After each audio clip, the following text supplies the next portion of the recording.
Dinosaurs. So I'm really excited to share this one with you. It has some wonderful artwork and a little bit different topic than what we've been doing lately, so I'm pretty excited. I thought it was very fitting to have a flying bird while we talked about feathered dinosaurs. So let me move him back over here, see if he'll move back over to this perch, and then we can get started, or we'll maybe reorient the camera to look at him where he is very fluffily preening over on one of these other perches here in our program room. So let's see if he wants to move around a little bit. I've got a couple pieces of breakfast here for him.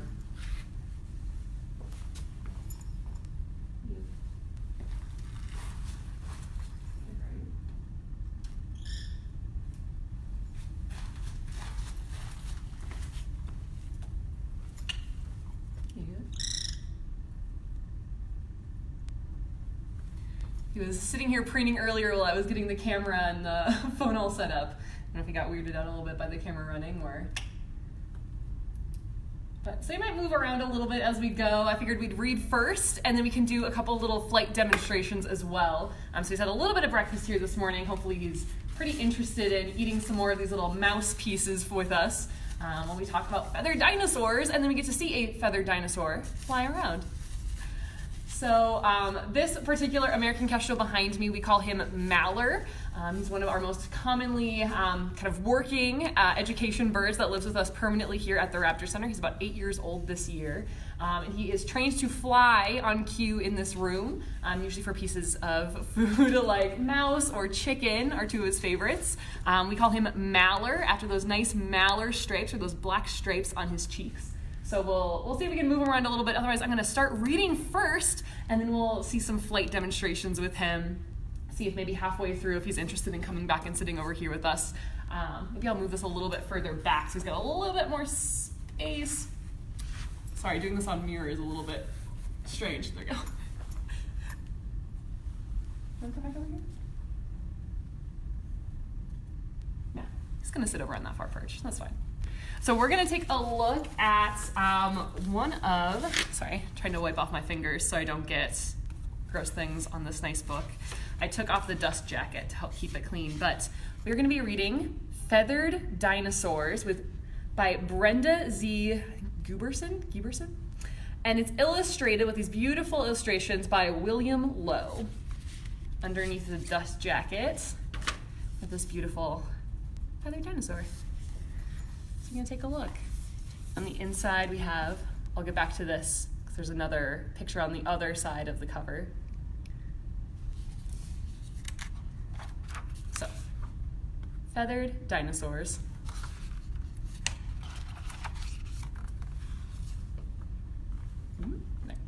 Feathers are incredible for many reasons. Perhaps the most fascinating thing about them is that dinosaurs, even ones that couldn't fly, had feathers. This fact was not always known because feathers are more fragile than bones and usually did not get preserved as dinosaur fossils. But recent discoveries have revealed feathers on many different kinds of dinosaurs. Did all dinosaurs have feathers? Did they have other bird-like features too? Here are just a few dinosaurs that help tell the story. So we have a small sparrow and dinosaur fossils. Some tools over here where someone's helping to uncover those. Our American kestrel is finding some other perches here in this room to hang out on. Huraira Soros, which means Huraira's lizard, was one of the earliest dinosaurs. It is not known if this dinosaur had feathers.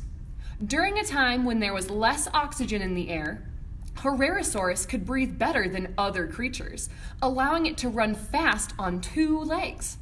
Its forelimbs were freed up to develop muscles and grasping fingers, giving this carnivore, or meat eater, a big advantage over the slow, 4-legged reptiles and mammals that it caught and ate.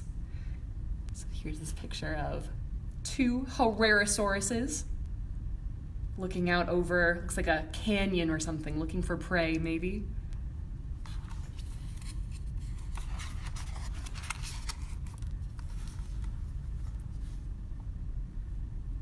Anchiornis means almost bird. It displayed many of the same traits as modern birds. With fused wrist bones, its arms could fold like a bird folds its wings, hands pointing back and in towards the body. A wishbone, a Y-shaped bone spanning the chest, helped support and strengthen those arms.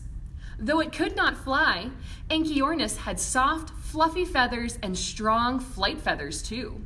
Scientists have found well-preserved fossils of these feathers with pigment cells called melanosomes that reveal the creature's true, beautiful coloring.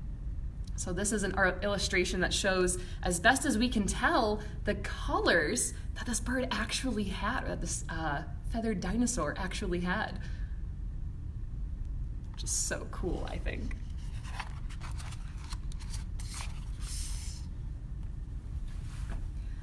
Archaeopteryx, which means ancient wing, has long been considered one of the first birds.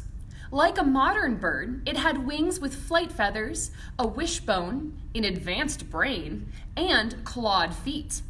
Like a dinosaur, it had a toe claw, a larger, curved talon on its second toe, used for slashing and stabbing, as well as a long, bony tail and other bones identical to those of the two-legged dinosaurs called theropods.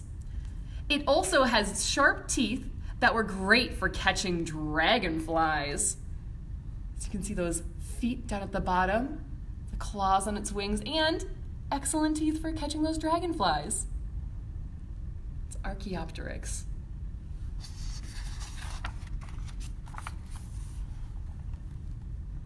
Microraptor means small thief.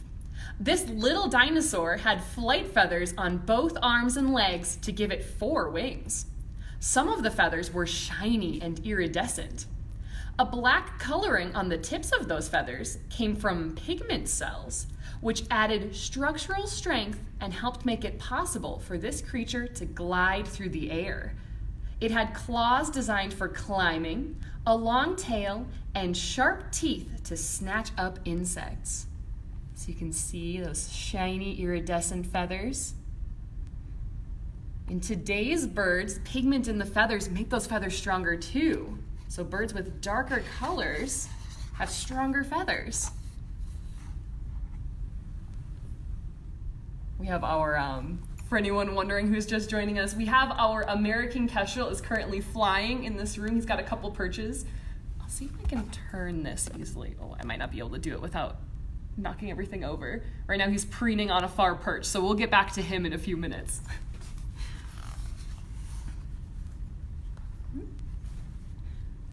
Sinosauropteryx, which means Chinese dragon wing, was a small dinosaur that couldn't fly.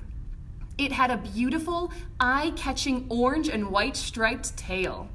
Its colors are known today because archaeologists have discovered preserved feathers containing melanosomes whose different shapes correspond with different colors.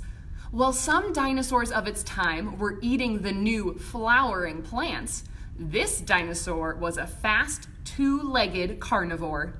Scientists found the remains of one Sinosauropteryx with its last meal, a mammal, preserved in its belly. Wow. Imagine finding a dinosaur fossil and then finding the fossil of a small mammal inside of it. That would be such a cool discovery. Kaduk Durricks means tail feather. This dinosaur had a short tail with feathers that were too weak for flying, but were quite attractive. Although it had a few teeth in its upper beak, Kaduk Durricks was a gulper. It swallowed its food whole without chewing. Fossils were found with stones in the gut or stomach. Modern toothless birds that can't chew also swallow stones to help them grind food in their gizzards. That's Kaduk Durricks. You can see that nice big tail and that really beak-like face. Meilon, which means soundly sleeping dragon, was found sleeping like a modern bird. Its head was tucked under a wing with long clawed fingers. Modern birds, which are warm-blooded, snooze like this to keep warm. Scientists have long believed that dinosaurs were cold-blooded, like reptiles. But does Meilon's sleeping pose mean that some ancient dinosaurs were warm-blooded too? Researchers are trying to answer this question. That's that sleeping dinosaur, head tucked by its wing.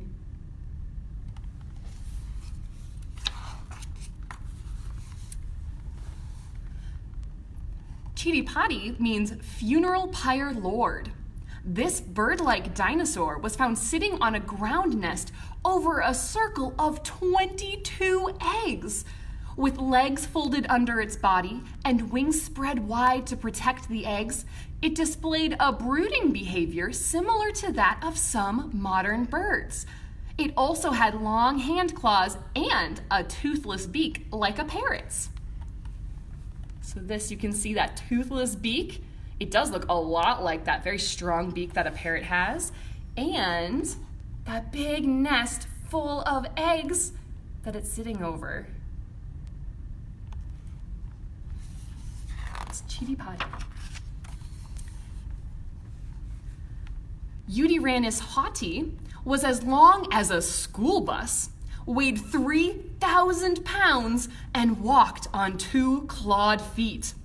Before its discovery, few thought such a large dinosaur could have had feathers, but its name means beautiful feathered tyrant for a reason. This dinosaur lived in a time of cooler weather and was covered with shaggy 6-inch feathers, which helped it keep warm. With a huge body and small arms, this big creature was not a flyer. You can see these two covered in those fluffy feathers that might have helped them stay warm in that cooler weather. You can see them walking around in the snow. Those of us here in Minnesota might be wishing that we had fluffy feathers on our bodies right now with our April snow. Tyrannosaurus Rex means tyrant lizard king. It was a carnivore with tiny arms and very big teeth. But still, it had some bird-like features. It had a wishbone and clawed feet. It had blood vessels similar to ostriches and quickly grew from baby to its full 12,000-pound adult size. And like modern female birds, it had special calcium-rich bones to make strong eggshells. You can see the Tyrannosaurus Rex looking for this small little dinosaur over here.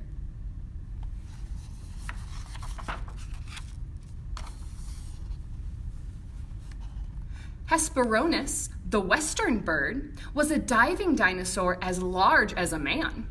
It had teeny wings to keep it streamlined underwater and huge feet for steering in the cool seaway that once flooded the middle of North America. Its jaws were lined with sharp teeth that could grab fish. It could not fly, and it walked awkwardly too.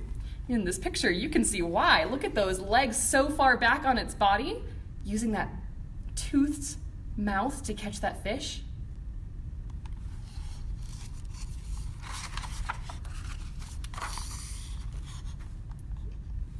Confuciusaurus, there we go, Confuciusaurus means Confucius bird. This prehistoric bird was the first known to have a toothless beak.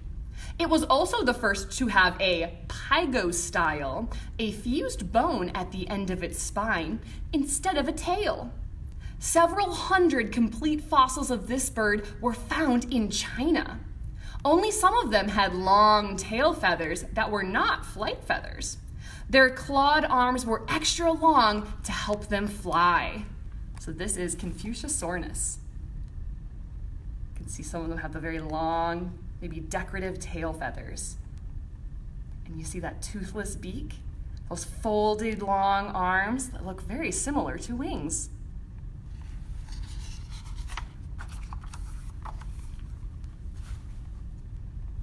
Aeolulavis means early small-winged bird. It was the first known bird to have an alula, a small thumb-like extension on its wing, as modern birds have. The extra flight feathers on this thumb allowed Aeolulavis to maneuver at slow speeds. They also helped with controlled flight during takeoff and landing. The size of a sparrow, this smart bird was a skilled flyer. You can see how teeny tiny it was compared to those giant dinosaurs that were around.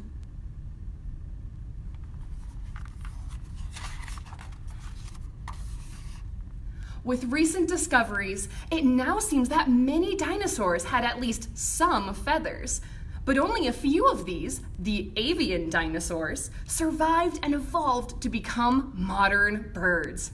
Congratulations to geese, robins, hummingbirds, and almost 10,000 other species that continue the age of dinosaurs in our backyard. Here's an extra page with some other information. So it says, small and smart, fast and feathered. Dinosaur discoveries are happening with great frequency these days. Surprising preservations that include feathers have been found around ancient lake beds and volcanic ash deposits in China. These fossils revealed feathers on many different kinds of dinosaurs, all related to the theropods. In 2014, an expedition in Siberia uncovered an Ornithischian dinosaur, part of a group very different from theropods, that had feathers too. This discovery hints that possibly all dinosaurs had feathers for at least part of their lives. The dinosaurs used their feathers to keep warm or to attract mates. Some had feathers on both arms and legs and could glide like a biplane. Some dinosaurs exhibited bird-like behavior with nests and eggs. Some of the bird ancestors had tails, teeth, and claws like other dinosaurs did. At times, it would be hard to know who was the dinosaur and who was the bird. Eventually, the small, smart, fast dinosaurs with strong flight feathers became the birds. Recent research also suggests that some avian dinosaurs survived the mass extinction because of the shape of their eggs. Bird ancestors related to the theropods underwent 12 big decreases in size that led to Archaeopteryx and other ancient birds. They were evolving at a rate 4 times faster than other dinosaurs. They lost teeth and tails, which made them more lightweight for flying.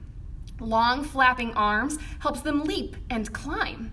Strong flight feathers, big brains, and excellent eyes allowed them to zip through the air and hunt at night. A reversed first toe enabled them to perch on tree limbs. The ancient birds could fly up or away to avoid predators. When sea levels dropped and continents drifted, they could reach new islands and find extra food.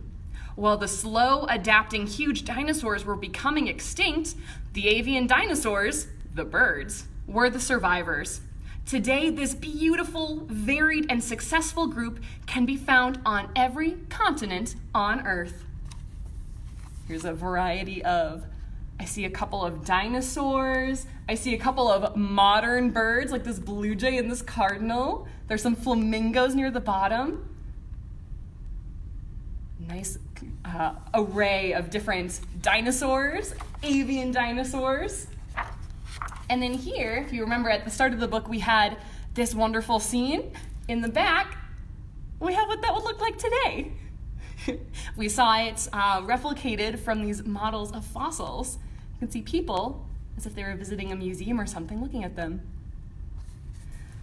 So that was, here's the cover, that was Feathered Dinosaurs by Brenda Z. Guiberson and illustrated by William Lowe.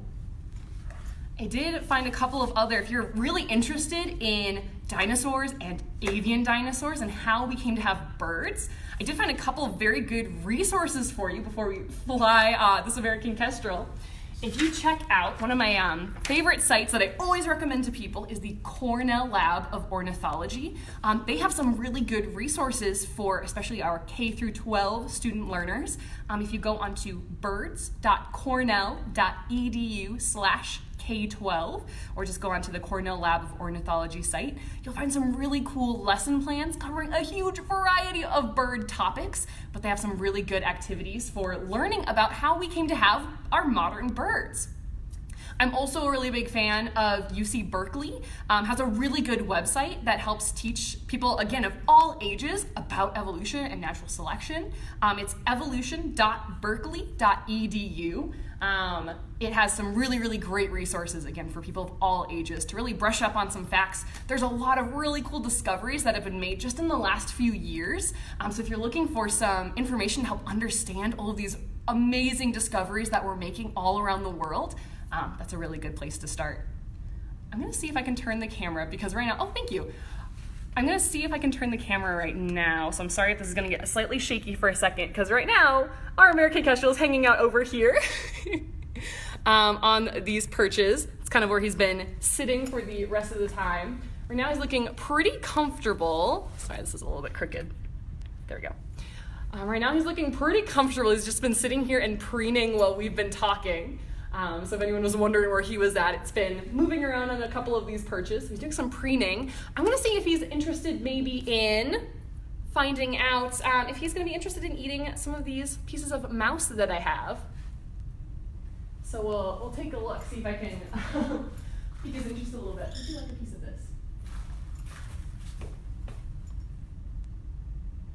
I'm gonna see if he's interested. His cue for flying, maybe. We look pretty comfortable. Would you like to just come over here first? I don't know, we look pretty comfy sitting on this tall perch. Why don't you step up? See if we can come a little bit closer to the camera and hang out for a minute. So this bird is, like I said, our resident male American Kestrel here at the Raptor Center. So he is trained to fly in this room, though today maybe not quite as interested in working. There's a lot of really nice perches over here for him to hang out on. Can I just come over here maybe? I'll see if I can rotate this and we can look at him over here for a few minutes. Sorry for all the camera movement. Hopefully it's not too shaky for everybody. I'll see if I can ask him to move around between a couple of different perches. But again, he was doing a lot of preening and looking very comfortable just sitting where he was at, so we'll see. But this is one of our resident American Kestrels, so if you've been hopefully enjoying some outdoor weather as we've all been kind of adjusting to our new pace of life right now, hopefully you've been getting outside and doing some really good bird watching. You've probably noticed some of our American Kestrels are back in the States after their winter down south. So they migrate down to kind of the southern US and Central America for the winter. It's a little bit chilly, a little bit snowy here in Minnesota for them to eat their favorite prey, which is usually things like small birds, insects, and our small mammals like mice and other little mammals running around on the ground, which I found very interesting in our book, that we found fossils of dinosaurs that had eaten mammals. I think that's really interesting because here at the Raptor Center, we also have our modern day dinosaurs, our raptors, eating small mammals, just like they would have millions of years ago, which I think is so cool to think about. That much history of these birds getting really, really good at catching other mammals. I promise I won't keep moving the camera around too much. I don't want to make anyone dizzy or motion sick or anything.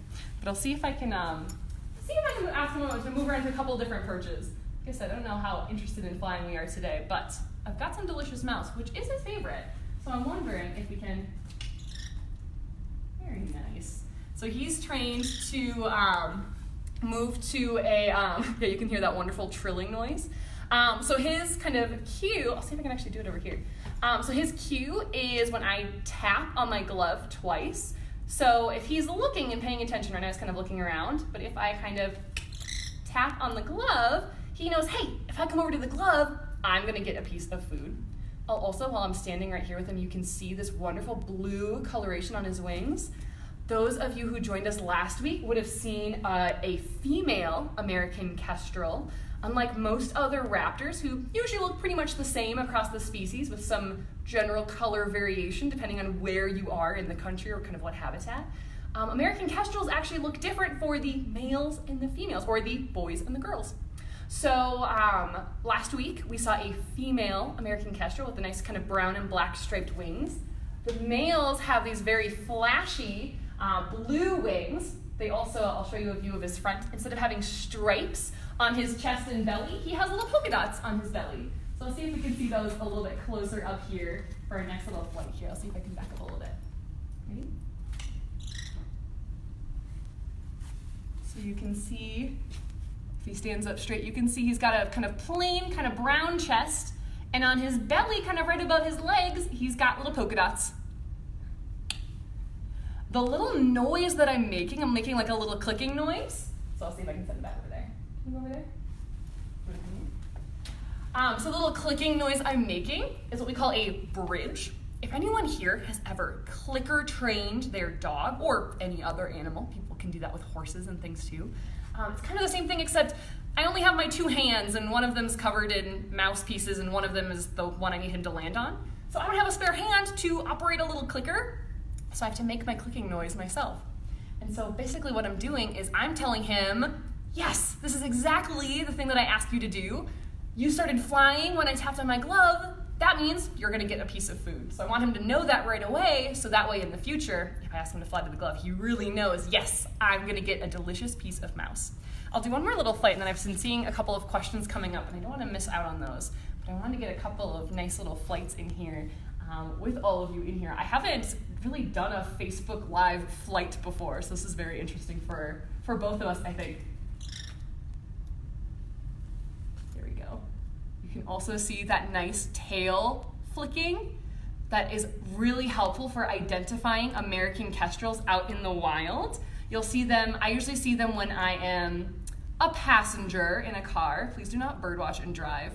But I'll see them oftentimes if I'm out in a more kind of rural highway area, or if I'm at one of our state parks or somewhere where there's a really big open field kind of area. I'll see them sitting on an electrical line or a low kind of branch, somewhere kind of nice and lightweight where they can kind of sit and look around, kind of a nice big open area. They're usually the only bird there. You won't see them in a big flock usually.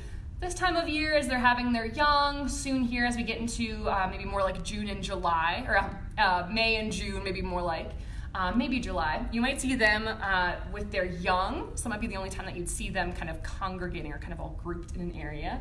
For the most part, like most raptors, they're usually hanging out solo. So as the, see, I wonder how close I can get. I've got this, my camera, my phone is sitting up on a tripod, which I don't think you've seen very much. We practiced a little bit yesterday. Does the American kestrel have dinosaur ancestors? Yes, like all of our modern day birds. He has the most recent common ancestor with a group of dinosaurs, and specifically the theropod dinosaurs, which were kind of 2-legged dinosaurs that were really suited for that kind of 2-legged posture, running around, going really fast, looking for prey.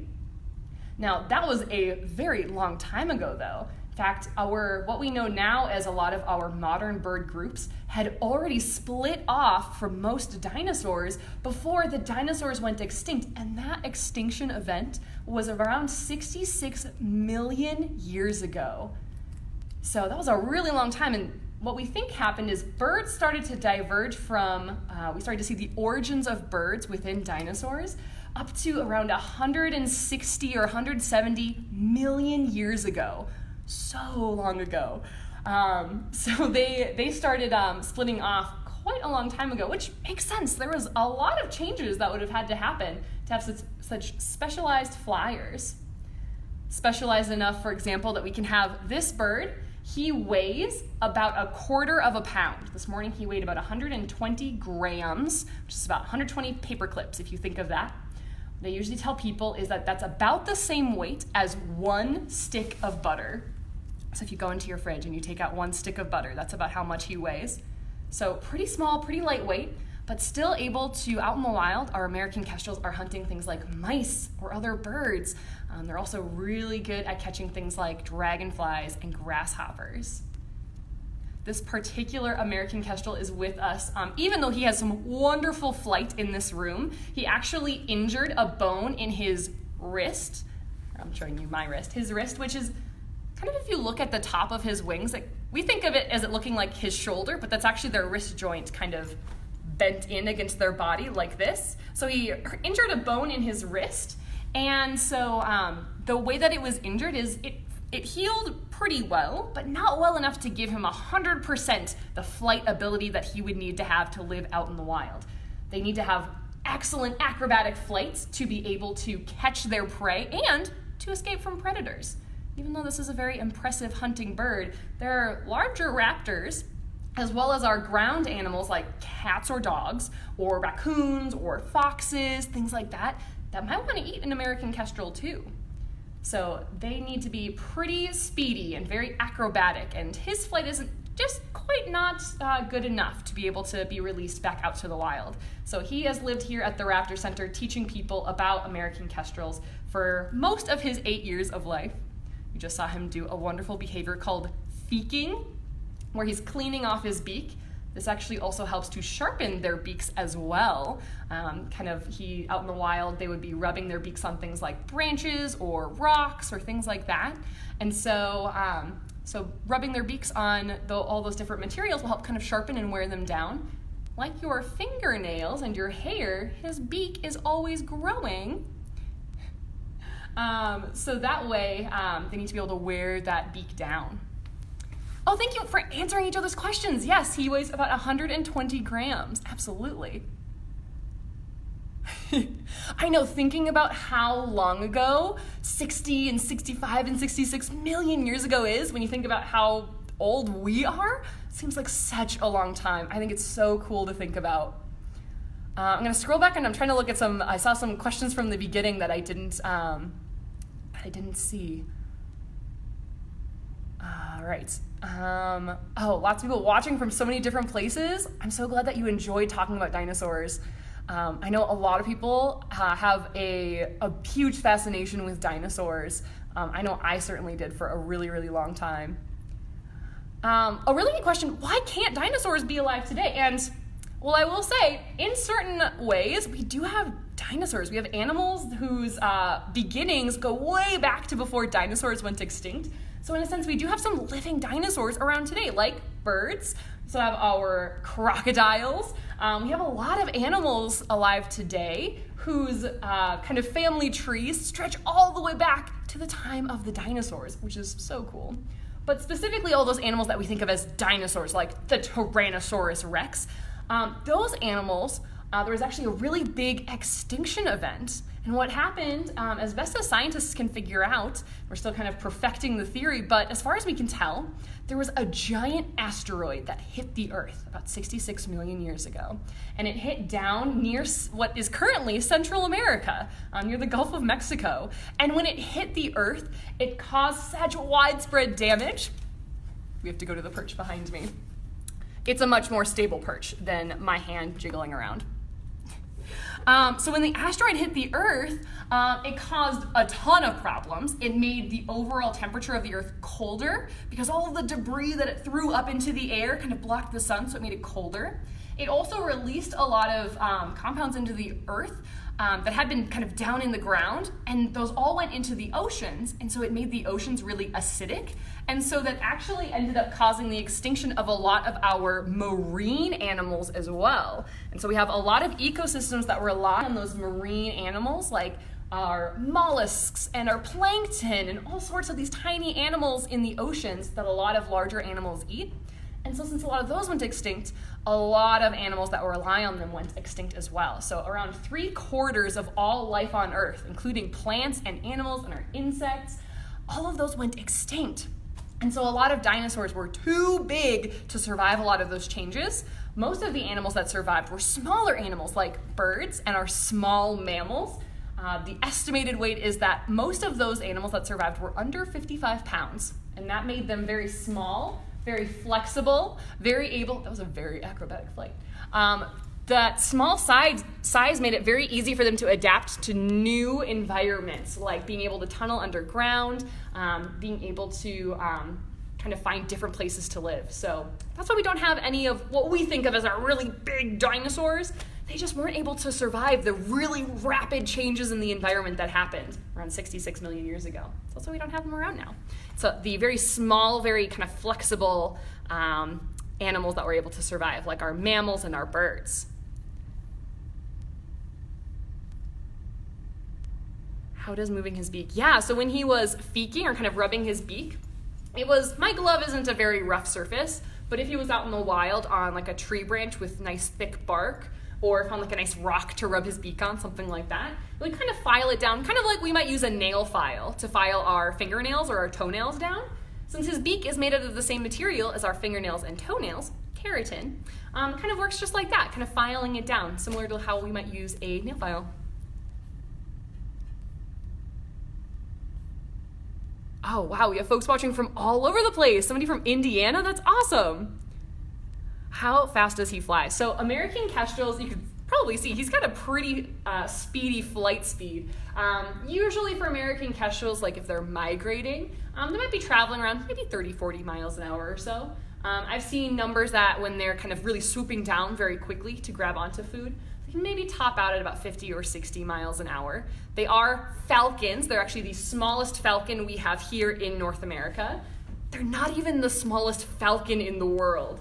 There's actually a lot smaller falcons than them. So even though he is the smallest falcon we have here in North America, there are some that are even smaller, hunting things like insects. I think most of those are living in kind of sub-Saharan Africa, if I'm not mistaken.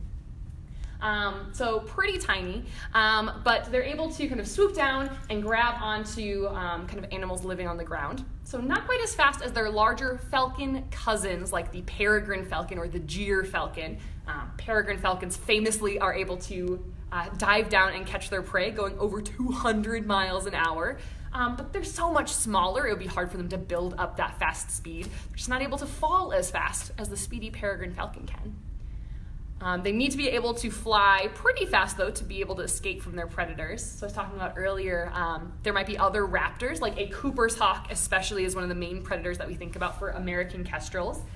Cooper's hawks are a kind of hawk who specialize in hunting other birds, so really good at catching things like around the size of the American kestrel. But they might also run into trouble if they kind of swoop down to the ground to grab a yummy mouse. They might run into some trouble with even our feral cat population, maybe dogs. Like I said, raccoons, foxes, things like that, that other small birds might kind of face some problems with too.